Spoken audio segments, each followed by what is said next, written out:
Lunes de la octava de Pascua. Lectura del Santo Evangelio según San Mateo. En aquel tiempo las mujeres se marcharon a toda prisa del sepulcro. Llenas de miedo y de alegría, corrieron a anunciarlo a los discípulos. De pronto Jesús salió al encuentro y les dijo: «Alegraos». Ellas se acercaron, le abrazaron los pies y se postraron ante él. Jesús les dijo: «No temáis, id a comunicar a mis hermanos que vayan a Galilea, allí me verán». Mientras las mujeres iban de camino, algunos de los guardias fueron a la ciudad y comunicaron a los sumos sacerdotes todo lo ocurrido. Ellos, reunidos con los ancianos, llegaron a un acuerdo y dieron a los soldados una fuerte suma, encargándoles: «Decid que sus discípulos fueron de noche y robaron el cuerpo mientras vosotros dormíais. Y si esto llega a oídos del gobernador, nosotros nos lo ganaremos y os sacaremos de apuros». Ellos tomaron el dinero y obraron conforme a las instrucciones. Y esta historia se ha ido difundiendo entre los judíos hasta hoy. Palabra del Señor. Comenzamos la octava de Pascua y desde ayer mismo el camino que nos lleva a Pentecostés. Precisamente la primera lectura recuerda el primer Pentecostés de la Iglesia, cuando el primer Papa, solemnemente poniéndose de pie junto a todo el colegio apostólico, los 11, a alta voz, dice en relato de San Lucas, de Hechos de los Apóstoles, les da el primer anuncio querigmático a los judíos e israelitas sobre Jesucristo y su resurrección. De eso consiste el querigma, ese primer anuncio. Y lo hace con la fuerza, la asistencia y sobre todo prestándole la voz al Espíritu Santo que acaba de manifestarse y él de recibir. San Pedro, lleno del Espíritu, sin temor a quienes llevaron al Señor a la muerte, anuncia al Salvador resucitado, al mismo tiempo que llama al arrepentimiento y a la conversión. Es posible decir que se trataba de la primera proclamación solemne que un papa hiciese, unido a todos los obispos, que eran 11 en ese momento, y fue acerca de la resurrección de Jesús. El primer dogma de la Iglesia, podríamos arriesgarnos a decir, cuando para los herejes modernistas la resurrección no es importante, ni siquiera necesaria, y no es un hecho histórico, sino, no sé qué, metahistórico, lo que eso quiera significar, si acaso algo significa. Esta era la primera lectura, de Hechos de los Apóstoles. Jesucristo resucitó, sí, Él verdaderamente resucitó. Es el acontecimiento fundamental de nuestra fe. En su exposición, San Pedro se vale de la Escritura, mencionando al Salmo 15, ese que comienza con el clamor: «Protégeme, Dios mío, que me refugio en ti».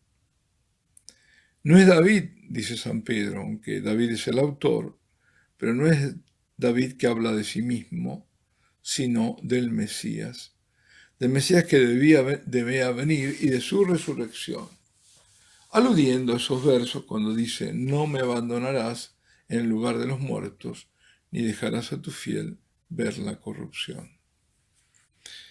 Y luego, es decir, evidentemente esto está aludiendo a que si no ves la corrupción en el cuerpo, es que vas a resucitar, así como lo está demostrando.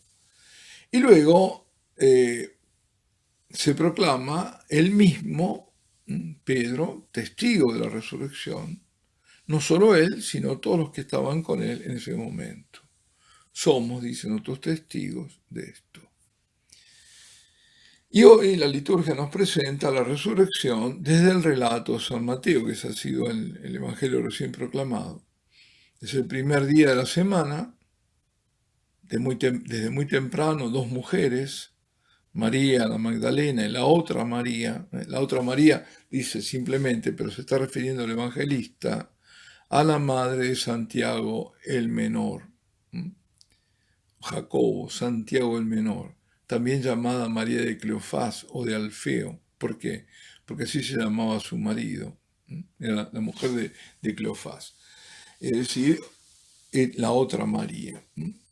Porque había otra María más también, ¿cuál es? Salomé, la madre del otro Santiago y de Juan. Bueno, la mujer de Zebedeo. Pero no hagamos más. Bueno, aquí tenemos entonces a María, la madre de Santiago el Menor, y María Magdalena, que ambas van al sepulcro. Se produce un fuerte temblor de tierra y es porque un ángel del Señor baja del cielo. Y luego corre la piedra. Y dice incluso que se sienta sobre esa, la pesadísima piedra. Los centinelas temblaron ellos, pero de miedo, y quedaron inmóviles, como muertos. El ángel les dice a las mujeres, vosotras no temáis. Como diciendo, esta manifestación del poder de Dios no es para haceros ningún mal, no es por vosotras. Quien busca a Jesús nada debe de temer. Y les anuncia que el crucificado a quien buscan no está más allí, porque ha resucitado. Y les muestra el sepulcro vacío. Y es aquí donde justamente comienza esta parte del relato que fue proclamado. Pero lo anterior era el comienzo, ¿no? Estamos en el capítulo 28, el último capítulo de San Mateo. Bueno, pese a que el ángel les había dicho que no temieran, claro, las dos siguen muy impresionadas ante esa manifestación y por la magnitud del acontecimiento. Uno dice, bueno, para más o menos darnos una idea de lo que les pasó a ellas, piensa que vas a un cementerio y de pronto te digan que ya no está a quien buscabas entre los muertos y que encima hace un ángel del cielo y que antes haya sentido la sacudida de un terremoto. Tremendo. Ahora, entonces se marcharon del sepulcro llenas de miedo, pero también repletas de alegría, porque la noticia no era simplemente, ni siquiera extraordinariamente buena, sino de bondad absoluta y total. Y esta es la raíz misma del Evangelio, que a falta de palabras y con excesiva sobriedad llamamos así buena noticia. Buena noticia, pero que un hombre haya resucitado y que su resurrección no sea exclusivamente personal, sino que por ella a nosotros, que vamos a morir, también nos va a hacer resurgir de la muerte, para nunca más morir. Bueno, eso es muchísimo, muchísimo. ¿Qué más decir sino que asimilar esta verdad, que se dice fácil, pero que ante las tragedias, las duras pruebas, las muertes cercanas y los miedos, pues se vuelve difícil terminar de creer. Uno queda obnubilado. No en la resurrección del Señor, no, sino en la propia. Uno la tiene ya, bueno, sí, pero lo que tiene adelante es la muerte y le tapa la otra realidad. Sin embargo, si Jesucristo pasó por todo lo que pasó, si el Padre envió al Hijo y éste, siendo Dios, se encarna para no solo enseñar y obrar prodigios, para mostrar que sus enseñanzas venían de Dios, sino sobre todo, para saldar la deuda infinita que la humanidad tenía con Dios, por la que el pago es la muerte. Por eso su Pascua es nuestra Pascua. Por eso su victoria sobre la muerte es nuestra. Porque todo lo hizo Jesús por nosotros y para nosotros. Sí, lo hizo para reconciliar la humanidad con Dios. Y la humanidad o el hombre está reconciliado en la medida en que lo acepte a Él como Salvador, como el Mesías. Esa es la condición puesta por el Padre. Quien no acepta al Hijo, no acepta al Padre. No acepta la salvación que el Padre le ha brindado por medio de Jesucristo.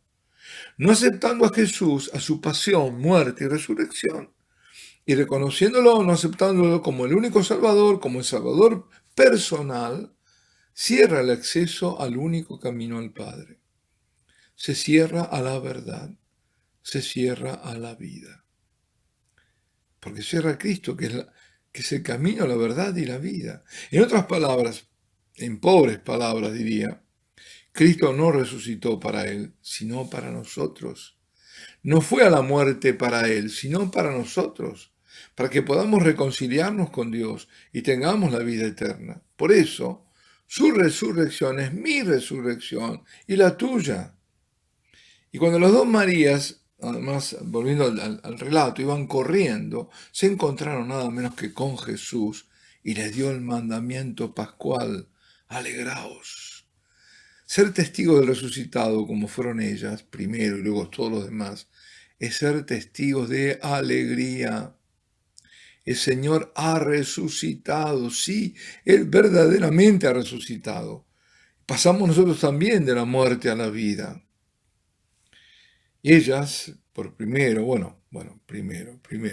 de todo, sin duda alguna, su madre, pero se alegraban e iban a transmitir tanta alegría a los hermanos, no de sangre, hermanos, sino a todos los que habían seguido a Jesús.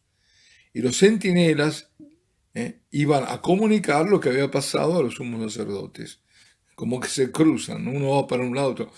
Ninguno de ellos se alegra, estos sumos sacerdotes, ni se siente interpelado, ni se precipita en su trágico error a la verdad. Nada de eso, al contrario, traman el engaño. Decid que los discípulos fueron de noche y robaron el cuerpo mientras ustedes dormían. Tal argumento es absurdo, porque recurren a testigos dormidos. Como dice San Agustín, oh infeliz astucia, cuando estaban durmiendo, ¿cómo pudieron ver? Si nada vieron, ¿cómo pueden ser testigos? Sin embargo, como escribe San Mateo, esta historia ha sido difundiendo entre los judíos hasta hoy. Y precisamente ahora entre los judíos ortodoxos está circulando la noticia que ya llegó el Mesías esperado. Algunos ya lo han visto, tiene nombre, creo que, no me acuerdo primero, pero Ben David, hijo de David, y dicen que es el Mesías. Veremos si es este u otro el que tenía que venir como Mesías, aquel que dijo el Señor: yo vine en mi nombre, y en nombre de mi Padre, y no me habéis aceptado, vendrá otro en su nombre y lo aceptaréis. Durante la historia hubo varios falsos Mesías. ¿Quién será este? Pues lo veremos dentro de muy poco, porque ahora los acontecimientos están todos precipitando. ¿Qué hacemos nosotros? Bueno, ser testigos alegres del resucitado y vivir como tales. Y además, por supuesto, siempre estar rezando y muy cerca del Señor en la oración y en la adoración.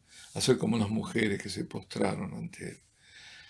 Alabado sea Jesucristo, y la bendición de Dios Todopoderoso, Padre, Hijo y Espíritu Santo, descienda sobre vosotros y permanezca para siempre.